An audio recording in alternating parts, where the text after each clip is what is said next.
I'm joined today for an Art of Supply interview featuring Judah Levine. Judah is the head of research at Freightos, and the focus of our conversation will be tariffs, but indirectly. We're actually going to talk about how the tariffs and some other current policy changes are impacting the cost of and demand for different modes for shipping freight. So, Judah, thank you so much for being with me today. My pleasure. Thanks for having me. Sure. Can you talk a little bit about your professional background as well as the focus of your current role? Sure. My background is in market research, and at Freightos, I'm head of research. Freightos is a logistics technology company. We are a global online booking platform. And so, in addition to facilitating digital connections between different logistics stakeholders, we also have access to a lot of data, which we publish on our Freightos terminal. So, because of that data, both in ocean and air, a lot of rate data and other types of data there, we use that as kind of a launching off point to provide insights on what's going on in the market. And that's kind of the focus of my job. Awesome. And we've had a wild time. You and I were commenting actually before we even hit record. Everything is changing so incredibly fast, 24 hours a day, 7 days a week right now, that we're going to do our best. So it's Monday, May 12th here as we record, just for sort of official things as stuff continues to change. But we've had both tariffs take effect. We've had tariffs go on pause. The latest news is that the US and China are sort of taking a pause as they continue negotiations. But if we bring that down to the shipper level, how have you seen shippers by and large respond to the tariffs so far? Yeah, so really, supply chain professionals prefer stability and Yeah. reliability and predictability, and there's been very little of that. And there's been a lot of talk of what are strategies to kind of mitigate the impact of tariffs. And really, the main strategy that we've seen through a lot of shippers is really to to front load and to pull forward and to try and bring in as much volume as you can or that you can reasonably store in order to have a buffer if tariffs are introduced, Mm. and also to kind of avoid tariffs for at least that portion of goods that you're able to bring in. And so that's kind of what we've seen. We've seen kind of higher ocean rates than we probably typically would have in terms of seasonal ups and downs in rates really since the election, because even during the campaign there was a lot of talk about tariff increases, and we know that President Trump increased tariffs in the first administration. Um, and so we've seen higher ocean volumes as well. So National Retail Federation ocean import volume data showed that volumes from November until April, so November of 2024 until April of this year, were about 11% higher than the same period a year prior, which shows that it's not there, despite being some seasonality. Overall volumes were Yeah. higher than they otherwise would have been because shippers wanted to create that buffer. And now, on the beginning of April, we had these very significant tariffs increased, and then kind of escalated to 145% tariff minimum on Chinese imports, and for China, on U.S. exports, it also went up to 125%. And we saw a very significant pause, and there are different Yeah. estimations of how sharply um, ocean volumes dropped, but it was the consensus is somewhere around 35% and maybe higher over the month of April. And so that kind of confirmed that strategy or validated that strategy of bringing in goods when you can. If you can anticipate higher costs later on, try and bring in those goods now. And as we said, it also served as a buffer so that you could put a pause on ordering, which is what we saw a lot of shippers do. And indeed, just now, as you said, this is May 12th, we've seen Yeah. those tariffs removed or significantly decreased, at least until for 90 days, at least until the middle of August, which again kind of validates that strategy of bringing in the goods when you can, when you know what the situation is, because the tariff situation could change. And because of that, we're likely to see demand rebound again as we have this other deadline, and that will probably mean an early peak season for Trans-Pacific Ocean freight. Yeah. And now remind me, especially with regard to uh, ocean freight, when it comes to bringing things in advance of the holiday season, right? Does the reprieve of 90 days getting us into August last long enough to cover that window of time where typically holiday goods would be coming in? Are, are we ahead of that? Where does that timing sort of fall out from a traditional seasonality versus what we're seeing now with the tariffs and the pauses? Yeah, so normally ocean freight peak season would start in June, July, or maybe July, August, and it would go through maybe the middle of October or maybe into the early November. And that's basically the time when you have all kind of these seasonal events starting from Yeah. back to school goods through Halloween, Thanksgiving, and into the holiday season. All those goods have to come in, have to be shipped ahead of time to make sure they're in inventory on shelves. Um, for those consumer events. So that's why we usually see peak season start already in the Mm. summer, even though those events aren't starting till till the fall or into the winter. And so yeah, so this is an early start. We're only in May now, so to see increase in demand, and so the types of goods that are going to be brought in are going to be replenishing inventories that might have run down over the course of April, Okay. but also starting to bring in back to school goods and even holiday season goods. Again, because of the uncertainty and because of the opportunity now of relatively low tariffs, they're going to be at about 30% as a minimum. And there's a Yeah. whole list of goods that have additional tariffs on top of that that could bring that tariff level up to as high as 50%. But compared to the possibility of 100% or plus, I think shippers want to take that opportunity. So that's probably going to come at the expense of volumes that would have come later in the year, not Mm. necessarily at the expense of overall volume strength, but rather in Okay. terms of the timing. And yet it's compressing more of that demand for capacity potentially into a smaller time window.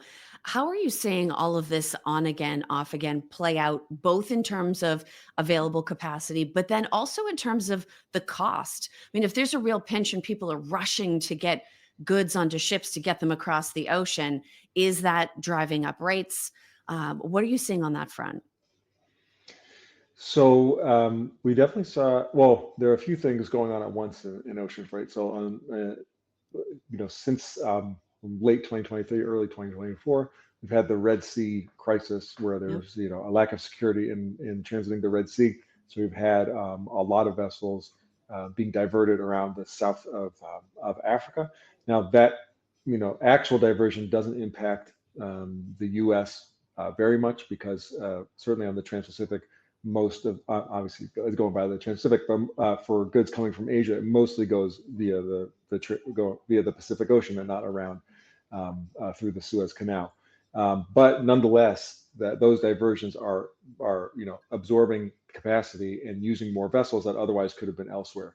So Mm. we're seeing kind of overall on the market rates that were for most of last year at a minimum double what they were during that given month or during a period of time during the previous year. So overall, we have kind of a higher floor and a higher baseline of where rates are in the first place. As we said, some of that front loading since November added some additional pressure for Trans-Pacific shippers. If we compare, rate behavior on Asia Europe compared to Asia North America, we saw rates kind of a little bit higher than they were compared to Europe that weren't having these trade policy factors in play. Um, and yeah, and then since then we've actually seen rates decreasing. So the other kind of mini peak during the ocean freight year is ahead of the Lunar New Year holiday in Yep. China. So a lot of manufacturing shuts down. So there's some pull forward of demand ahead of that holiday period. But afterwards, you generally enter slow season. And that's kind of we've seen that seasonality this year as well. But even with some of these, as we said, higher uh, volumes that we've been seeing, even up through April, we still had rates that are now about 30% lower than they were a year ago. And the factors at play there are, despite the Red Sea still absorbing that capacity, and despite some of that higher demand that we just mentioned, the factors at play there are one, fleet growth. So ocean carriers have been ordering very significant and high levels of new build vessels over the last few years that have been starting to be delivered over the last couple of years. And that's leading to overall capacity growth across the market. In fact, before the Red Sea diversion, Mm. the big story in the industry was the potential for oversupply and Okay. overcapacity and significantly lower rates, which we started to see a little bit already in 2023. But things changed with the Red Sea. So with that capacity growth, even with kind of pulling forward and even with the Red Sea still play, we started to see rates lower than they were year on year. And the other issue, the other factor at play is that the ocean carriers, it's quite a consolidated industry. And, about the top 8 or 10 largest carriers are responsible for about 80% of the Mm, capacity. And they're arranged in different alliances that group these carriers together. And those alliances have contracts that start and end, and there's been a reshuffle of who's in which alliance. And there's one of the carriers, MSC, that's now a standalone carrier, which is also the largest carrier by capacity. So there's also some increase in competition as you kind of have these okay. new entities looking for shippers. So because of those, even with the trade issues and the increase in demand that we saw over the last few months, we've seen rates overall lower than they were a year ago. But interestingly, even in April, so as we said, these extremely high tariffs on Chinese goods went into effect early April. There was something like a minimum of 35% drop in demand over that period, as I think we mentioned. But rates stayed level because carriers were able to reduce capacity. So even though Mm. kind of we're having this overall capacity growth, we have these other issues, at least for this period, the carriers were able to kind of keep um, uh, uh, adjust capacity down to the level of demand and keep the level rates from falling. So that's kind of what we're seeing, the different supply and demand issues in rates for now. And it's incredibly complicated. Like just some of those examples that you gave, there's ability to adjust, there's sort of these competitive partnerships. Even with the Red Sea, I think one of the latest things I had read about that is that, yes, there is supposedly some sort of an agreement between the United States and the Houthis not to attack US vessels. But I think most companies are taking a you first sort of approach.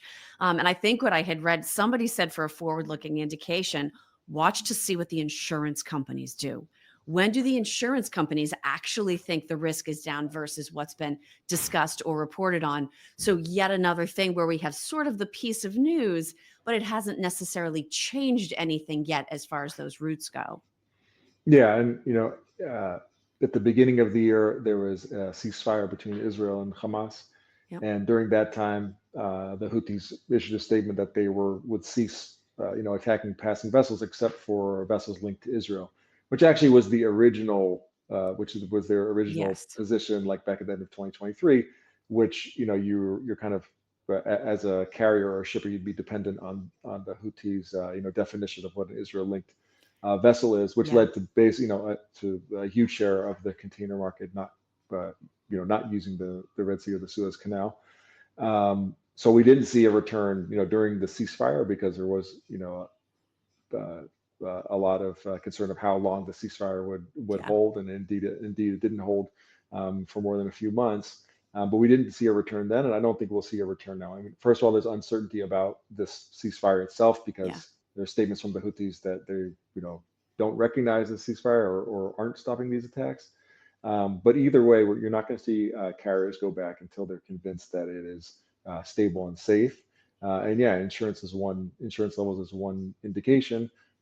Carriers won't want to go back until that insurance costs aren't prohibitive, and neither will shippers, both for the from the insurance aspect and also in terms of the safety of their goods. So I think this is something different in that area of concern, that we Yeah. see a statement that there's some ceasefire, and that's a nice movement in the right direction. But carriers certainly won't go back until they're sure that it's as safe as it was before all this started. Sure. And in addition, to a certain extent, they're disincentivized because, as we said, they're once Red Sea traffic resumes, that capacity that had been tied up in these longer transits and using more vessels is going to enter back into the market, which will put downward pressure on rates that they'll have to face. So obviously for companies and teams and individuals trying to make these decisions, you and I have gone back even in just these few minutes about a few things. They're frequently changing and there's uncertainty even when changes are announced. What is the information availability like to support sort of best case, making the most informed decision you can based on the latest news? What is the challenge, or what is the opportunity to best leverage the data that's available to companies around making some of these decisions that once made actually take quite a bit of time before you'd be able to change paths? Yeah, I mean, it's tough. Certainly a situation like this where, um, you know, you're not necessarily able to project, consumer demand and the speed at which things can, completely do a 180 is extremely rapid and kind of concentrated in the decisions that that a small group of stakeholders are able to make an impact the market in that way. So in situations like this, it's very difficult to be able to plan ahead, but you can have plans and contingency plans for what Sure. you will do when different things happen. So part of that is rate visibility and understanding what rates are, even what rates are on different lanes. If you are sourcing from different places, and you can kind of flex um, those the levels of manufacturing or sourcing from different places. So that's certainly one thing we've seen shippers do, and the other is trying to keep yourself updated or as well informed as possible, and try and consider what the contingencies are ahead of plans, and therefore have ahead of time, and therefore have a plan that you kind of know what you'll do under this scenario, even if you can't know when that scenario is going to happen. Yeah. And it seems like most of the tariff reprieves have been that 90-day sort of window.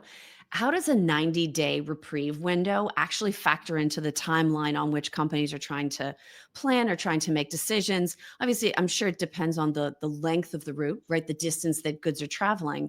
But I mean, is 90 days long enough to make a decision and take advantage of it? Is it not quite long enough because you don't know when the 90 days is coming? How useful are these 90-day windows to companies? Well, I mean, as we said, shippers, importers, retailers would prefer to be able to make decisions when they, make their sourcing decisions and shipping decisions when they want to make them. Sure. So having quick, start and stops and tariff introductions and then pauses is not helpful, not something that they would want. That being said, the type of behavior we're seeing is that when the window is open, and it's a possibility at the end of the window will be kind of prohibitive or extremely expensive and disruptive to your business and supply chain, that a lot of shippers are taking advantage of that window. And Mm. of course, it means higher carrying costs, right? If you're going to have to store inventory Yep. that you don't need in the time frame that you normally need it. But 3 months is a significant amount of time, and generally for these tariffs, they are by the date of well, I mean, I haven't seen details on like if it expires, what will happen. But in terms of the tariffs being rolled out, there was an April 9th deadline. All right, they were announced on April 2nd and go into effect in April 9th. And the rule was if your goods were loaded by April 9th, then they were not subject Okay. to tariffs. So it might not mean that you have to receive those goods by April 9th, but that's speculation because I don't think it's been specified yet. But that would mean a longer window as opposed to having to have things moved in order to receive them, by the middle of August or the middle of July for middle of August for China, or the middle of July for this long list of other countries, um, which would be something different. Although yeah, that's kind of a good question. It's that'd have to be clarified. But certainly for the tariff rollout initially, Yeah. it was goods loaded by that date won't be subject to tariffs. Whereas normally you're subject to tariffs that are in place when those goods arrive on U.S. Mm. Ports. I have a feeling there was a lot of very high speed loading going on, if that was in fact sort of the cutoff. Um, and of course, for companies, it's not just figuring out the cost or availability of shipping or the effective cost of goods once you're potentially adding on or taking off a tariff.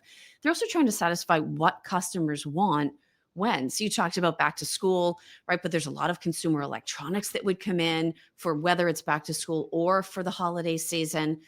How are you seeing companies try to balance US policy that's bringing in a lot of these changes, but at the same time trying to meet consumer preferences when they're figuring out their shipping strategies? Yeah, I mean, it's definitely a challenge. One interesting thing is that even though there's been a lot of decrease in consumer sentiment and consumer confidence, In terms of retail sales, they've actually so far held up reasonably well. So we haven't seen a big downturn in consumer spending just yet, I don't think. Um, that being said, it's hard to know, what level of inventory to bring in if trade policies could impact the economy, possibly drive up inflation and drive down um, consumer strength and GDP and things like that, and lead to lower, demand for the types of goods you're trying to bring in. So yeah, that's certainly another wild card that a lot of companies, will find challenging to determine, what level of goods I want to bring in and have those carrying costs based on, what I project my sales to be. And for a lot of companies, a lot of big companies, we've seen them suspend their projections for the year because Okay. there's just no way to tell because there are just different scenarios that could lead one way or the other. So it's certainly a challenge. I think nonetheless, when this window of, low, I guess lower tariffs is open, you will see companies for the most part taking advantage of that and, um, increasing their shipping activity while Mhm. they can, even perhaps at the risk of, being oversupplied later on. Okay. No, I think when we read about or think about the impact that tariffs are having, a lot of us, I'll include myself in this, selfishly think, will I be able to get my stuff, right? Will I be able to buy the thing that I want on the timeline that I want to buy it? What is it going to cost? But there's another side to this that if these tariffs have their intended effect, there's actually the idea that going forward, there would be not just more exports from the United States to the rest of the world, but exports of more different kinds of goods where tariffs historically have made it prohibitive to move, for instance, beef, I think is one of the examples that I've read about countries that would have demand for US beef. It's simply priced out of the market because of some of the tariffs that are in place in those foreign countries. But if we start seeing more things going abroad from our shores to the rest of the world, how might that start to impact global shipping? Um, Meaning if foreign trade barriers are removed and U.S. exports increase, are we going to see less availability to domestic consumers? Correct. And we've talked about some of the different routes. So, in terms of mode of transport, right, air versus ocean, depending on where in the world things are going, might that sort of overall shift, if it were big enough, start to impact the way we look at the freight shipping system as a whole? Well, in terms of availability of goods, if U.S. Manufacturers or producers and whatever types of goods, I would think that even if there's increased demand from foreign countries, that the supplying domestic demand would come first. I guess it would depend on the economics. Yeah. If something is much more um, gets a much higher price elsewhere, then you might start to see that. But I don't think that would lead to kind of less availability for U.S. consumers. If tariffs remain, extremely high, like the Sure. tariffs we saw in China, and you don't have, um, alternatives for manufacturing for all those goods, which is the case of some types of goods that are manufactured heavily in China, and that a very, very big share, like more than 80% are of U.S. imports or goods of that type come from China. So those are those categories include things like furniture and certain types of clothing and a lot of baby goods like strollers and other types of things Okay. for babies.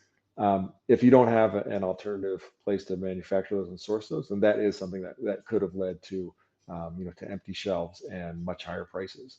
But again, for now we're in this tariff pause, so that's not going to be the case. And that kind of to your question, that kind of the stop and start and the not easy availability of alternatives Hmm. really makes it hard for companies to make big decisions in terms of shifting their sourcing from one place to another, because any shift, it comes with its costs, and some of them are it's very expensive to shift, and companies aren't able to make a decision to invest in that kind of Right. shift if it's based on a policy that could go away relatively quickly. So that's another part of the complicating factor, which I think is what we've seen as a pause and not necessarily a dramatic shift away from China, although there certainly has been a shift away from China in the last few years that is probably will probably be accelerated somewhat through the current trade war. Although again, you kind of have to wait and see how Yeah. these negotiations play out. Now, one of the other interesting policy changes we've seen is around de minimis. So, this is where you have the $800 cap historically for goods to come into the US without going through customs, can go directly from a company to a customer. We sort of saw that stopped early in the year for a very brief window of time. Then it restarted. May 2nd, though, de minimis, that $800 threshold with regard to China and Hong Kong, is officially on hold. And I think if I'm right, Judah, nothing has changed around that with this 90-day pause around the overall trade talks between the US and China. So we still don't have the shipments from Temu, Shein, right? Companies like that had become very popular. That is still all paused, correct? Yeah, as far as I've seen, the de minimis. So the suspension of de minimis, or the executive order that suspended de minimis, cited the flow of fentanyl, the legal Correct. importing of fentanyl via via this channel coming in small parcels as the reason, which is the same reason that those 20% tariffs on China are still in place, so that this 125% that was reduced to 10 Yeah. means a minimum of 30, because it's 10 from the what they called reciprocal tariffs, and then 20 from the two 10% tariff introductions that we're targeting, that the rationale was fentanyl. So yeah, so as far as I know, that's the de minimis suspension for Chinese imports is still in place. And like you said, de minimis had been a big kind of facilitator of B2C e-commerce goods going from China to the US from platforms like Temu and Shein, because it provided speed, or Yeah. relative speed compared to how fast US consumers can get Amazon goods, but relative speed of e-commerce, of buying things online and receiving them relatively soon, because straight from China, because they're using air cargo, which is fast. And then using de minimis, now air cargo is typically about 12 times more expensive than ocean freight, Mm. but by using de minimis, these weren't subject to any tariffs, which is savings in terms of the duties themselves. But more importantly, they're really significant savings from customs filing costs. So customs filing costs for a formal entry can be $15 to $50 per shipment. So if this was like a $5 T-shirt, that becomes prohibitive, and that would Yeah. have had to been passed on. So because of those savings, that's why air cargo, shipping things directly from China to U.S. consumers made sense, and why it was going by air cargo. And since we've had that suspension, we really have seen reports of a big drop in China to U.S. air cargo volumes. This has primarily been in the freighter charter market. So those platforms would be chartering entire freight um, uh, airplanes, just to fill with these e-commerce goods. And we've seen reports of a big drop in charters on this lane, cancellation of charter agreements, and a big drop in daily freighter flights from China to the U.S. We haven't seen that impact the spot market so Okay. much just yet, as kind of there had been, because these were, high volume operations, these weren't really going by spot shipments. These are going by, big agreements between carriers and these platforms themselves. So far, and this was surprising to me, so far we've seen air cargo spot rates remain Mm. about where they were, which is quite elevated. They've been above $5 per kilo, which, under low season or non-peak times, you see rates normally closer to about $2 per kilo. So Okay. they're quite elevated China to the U.S. And they've remained that way. And I think they'll probably start to go down as some of that freighter capacity starts to enter the spot market, where it hasn't so far. But so far we haven't seen that. But we've definitely seen Temu and Shein trying to adjust by shifting to ocean logistics, which is really how most e-commerce before this phenomenon Yeah. the last couple of years would go. As a lot of e-commerce sellers, U.S. based e-commerce sellers know, you bring in containers worth of goods, and then you get them to the warehouse and fulfill domestically, or fulfill FBA with Amazon, but you bring in your goods by bulk by ocean, and only use air cargo when you really need to. And so we're probably seeing a big shift for these platforms themselves. So I don't think we're going to see Chinese e-commerce go away in terms of their presence in the U.S. It might decrease somewhat, and you might see prices go up a little bit. Um, but we're probably seeing a shift there, and the pause or possibly longer term removal or decrease in tariffs will also mean that if there are price increases for goods coming in through Chinese companies, that they won't be as significant as Mhm. or prohibitive as tariffs at 145% were for a lot of types of goods. Well, incredibly interesting. Obviously, a space that, as hard as it is for companies, makes it incredibly interesting to watch. I'm sure your research refreshes are moving at an unbelievable pace, trying to keep up with all of this and figure out what the impact is going to be. If people are meeting you for the first time through this conversation, Judah, what is the best way for them to reach out and connect with you if they're interested in learning more? Yeah, you can reach out by email at judah@freightos.com, or I'm sure you can find me on LinkedIn and reach out that way is also good. Excellent. Judah, thank you so much for your time today. My pleasure. Thanks for having me.